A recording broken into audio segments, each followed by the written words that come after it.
welcome to the video, and today is a bit of a different video. I'm not doing a film review or TV review.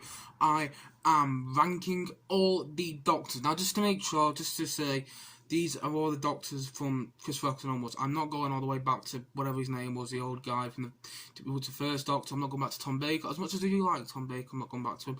I think he was a very good Doctor. I did see some episodes with him in, actually. He's a good Doctor, don't get me wrong, I like him. And I like some of the other ones, like Sylvester McCoy as well. He was a good Doctor, in my opinion. But I didn't properly see them. I only started probably watching it with Christopher Eccleston. So I'm going to rank the Doctors in order from Eccleston onwards. So let's get into it. And this is a bit of a different video. Every once in a while, I like to do a video that's not a film review or a TV review. Although, side note, go and check them out, my latest ones. Anyway, guys, let's rank some Doctor. Basically, I'm ranking the Doctors in order of how good I thought they were as the Doctor, not as good as their episodes. Otherwise, David Tennant would automatically win because his episodes were such good quality. I even think that now, by the way, because I went to go watch them on Netflix not too long ago. His episodes are so good, like they're just so well written.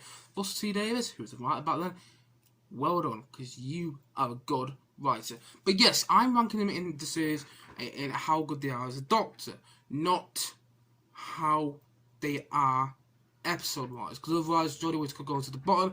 Even so, I just think she's quite a good Doctor.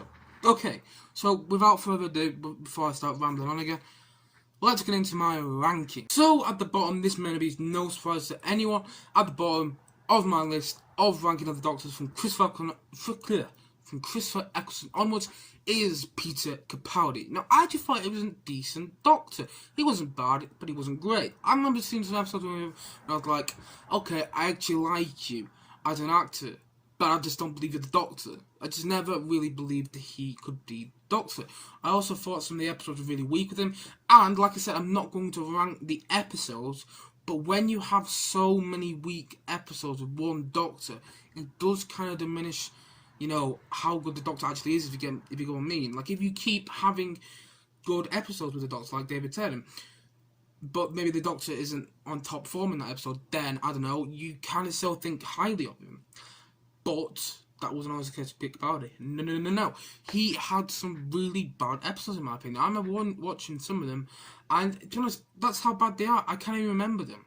That's like, because I can still, before I went to go watch the David Tennant ones again on Netflix recently, I could still remember quite vividly some of the big villains in it. For example, Davros came back in the David Tennant era, and the big race of Daleks, and so on and so on and so on.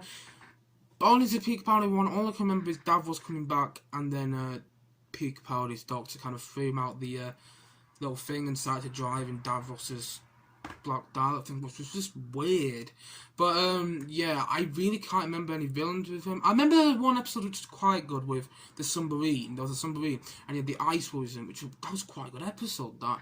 And then I watched the episode after, and it was bad again. So I gave up with Peter Capaldi. However, I went back with Jodie Whittaker.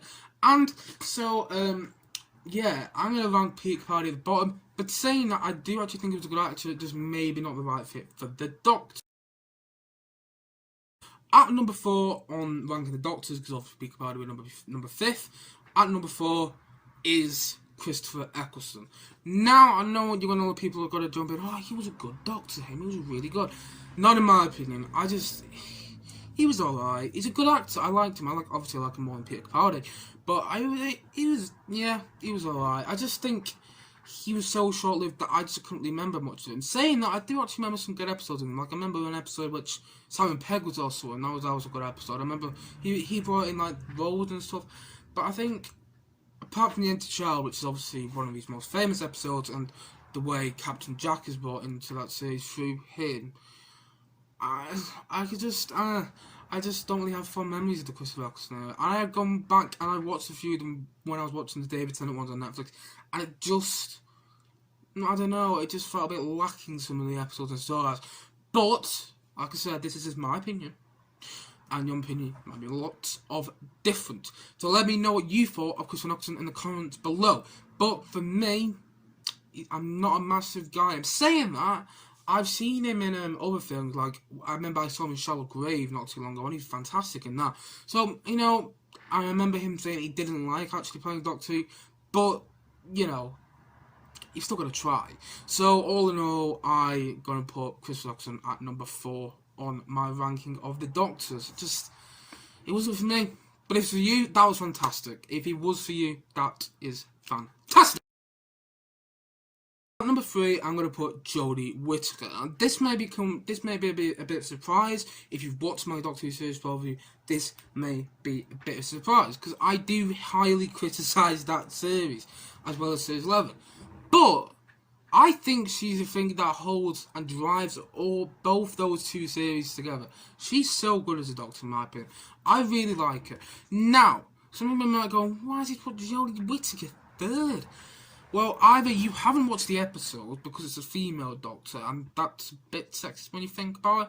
Also, yeah, she's had some weak episodes. Like I said, when you do have some weak episodes, it does kind of bring your rank of the Doctor down. But in the weak episodes, she's always been the highlight for me. Anyway, whenever she's on screen, it's like, yes. She's better in some episodes than she's in others, not gonna lie, and sometimes she doesn't sustain that quality as a Doctor.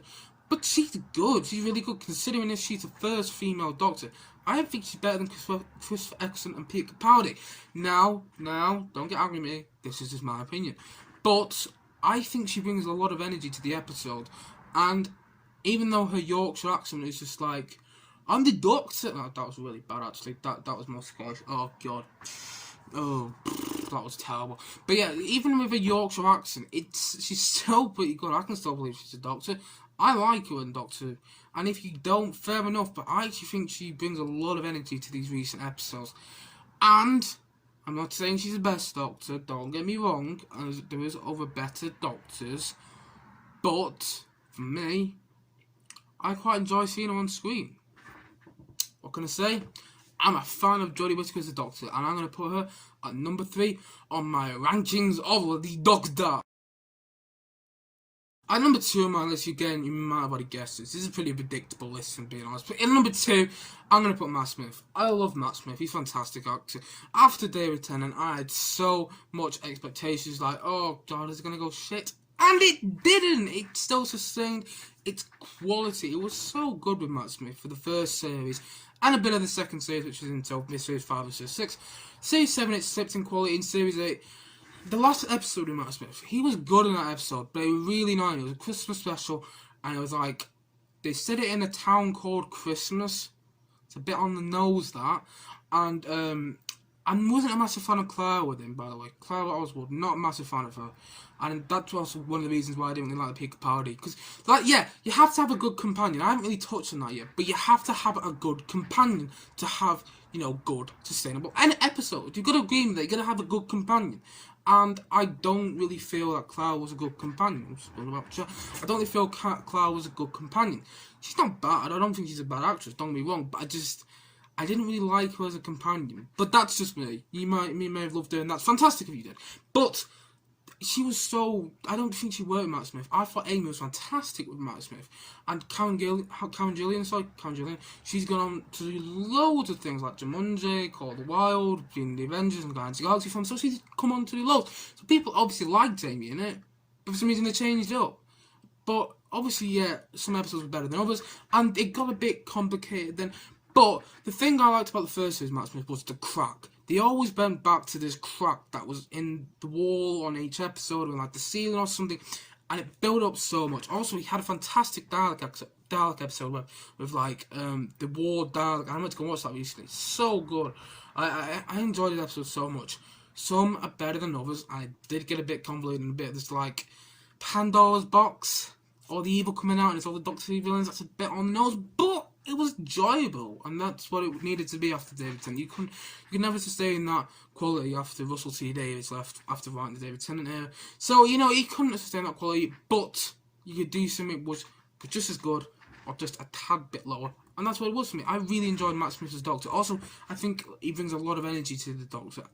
To the role of the Doctor, and I think that's what you need to do. And he did that fantastically. He also does that in The Crown, by the way. How are they going to recommend that series if you haven't watched that? But yes, he is fantastic as a Doctor, and I've actually gone back and watched quite a few episodes recently.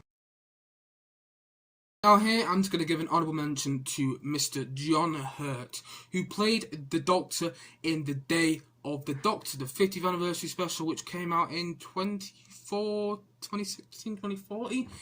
Oh, I don't know when that came out. I want to say 2016. Apologies if I'm wrong. It might be 2014. It was one of those. It was an even number. I'm pretty sure it was. And he was really good in that role. Chris Eccleston wouldn't return, so they brought John Hurt instead. And I like John Hurt. He's a good actor. I've seen him in a couple of things. And most memorably, Indiana Jones is a Criminal's Crystal Skull. Not a great film in my opinion, but he's good in it.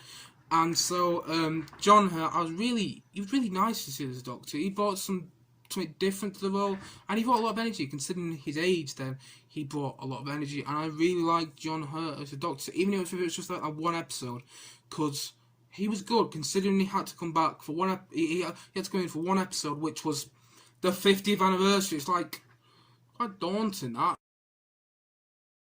And number one, I expect everyone ever, if you've ever watched Doctor Who, is going to agree with me right now. And that number one on the ranking of the Doctors is Mr. David Tennant. I absolutely adore David Tennant as a Doctor. He's incredible. I think he's an incredible actor. I've watched him in a bunch of stuff after he's done Doctor Who, and he's still incredible and all that. So, yeah, he was even good in Deadwater Fell. And if you've seen my Deadwater Fell review, you'd know I did not like that series. But, yeah, he's fantastic as a Doctor. Each episode, honestly, when you have like the big conclusions to the end of the series, they paid off. I remember, it was the conclusion when he was with Donna. By the way, he was so good with all the companions. He was good with Rose, he was good with Martha. I didn't even like Martha, but I still enjoyed the episode, the majority of the episodes with him and Martha. He was good with Donna. There was a lot of comedy that I really liked him with Donna. Catherine Tate, by the way. But, yeah, in the conclusion of the series with Donna, actually, all the characters, David Tennant, all the companions you'd ever been with, you had like Martha was back, Rose was back, was it Smithy? Was it Smithy? Not Smithy, that's James Gordon of Crime and Stacey. Who was it? Oh, Captain Jack was in it, by the way. You had loads of everyone back. You had Bernard Cribbins, who played Donna's granddad, he was in there. Oh, was it? It might have been Smithy, actually. Let's say for this argument, it was Smithy. He came back. And it was just a really, really fantastic episode. It was like the Avengers Infinity War of Doctor Who. Honestly, all the characters came back. And then, the villain in that episode, the villains were the Daleks! And you had Davros was back as well, which is like, nobody's seen Davros for like, up to like 30 years. And he came back in the episode, and I was just, it honestly got so good. And there's even 2 David Tennant episodes. Yes, it got a bit silly. Oh, I also had Sarah Jane in. But yes, it got a bit, convoluted. But it was really, really fun enjoyment. And I adored David Tennant. Honestly, every conclusion to the series paid off with him. The whole stuff with Rose paid off with him, like Power Universe, Torchwood and stuff. The whole stuff with Martha paid off at the end of that series when the Master first came into it. And then the end of the whole of David Tennant now. Actually, the reason I like David Tennant so much is the fact that he was going to quit after doing that episode of all the companions returning and the Daleks in it. He was going to quit after that, but he didn't. He did specials. He did a Christmas special, which is one with the new Doctor. He did an Easter special, which is one with the Buzz and the Wasp, which, by the way, is a really good episode. And then he did a 2-part at Christmas and New Year the following after with the Master returning. And again, they were fantastic episodes, each one of them. He was so good as Doctor, and I adored him in the role. And I'm going to watch the episodes recently. He is fantastic, and David Tennant, pal, you deserve this number 1 spot. You are number 1 on my rankings of the Doctors. What a good Doctor. If you disagree with me, put in the comment section below. I don't really want to know why. Because, oh my god, he's so good as a Doctor. Loved him. I still miss him today. He was I forgot to mention, he was good in the 50th anniversary as well when he returned. He was still good in that episode along with Matt Smith. He was still fantastic in that. But yeah, David Tennant, yes, good on you. Fantastic Doctor and worth the number 1 spot. This is just a bit of merchandise that I have, Doctor Who wise. But anyway guys, looks like we're coming to the end of the video now. Anyway guys, thank you for watching. As always, like and subscribe, keep washing your hands. Anyway guys, thank you for watching, like, subscribe, and check back to see more, and see you guys again soon. Bye for now. Bye.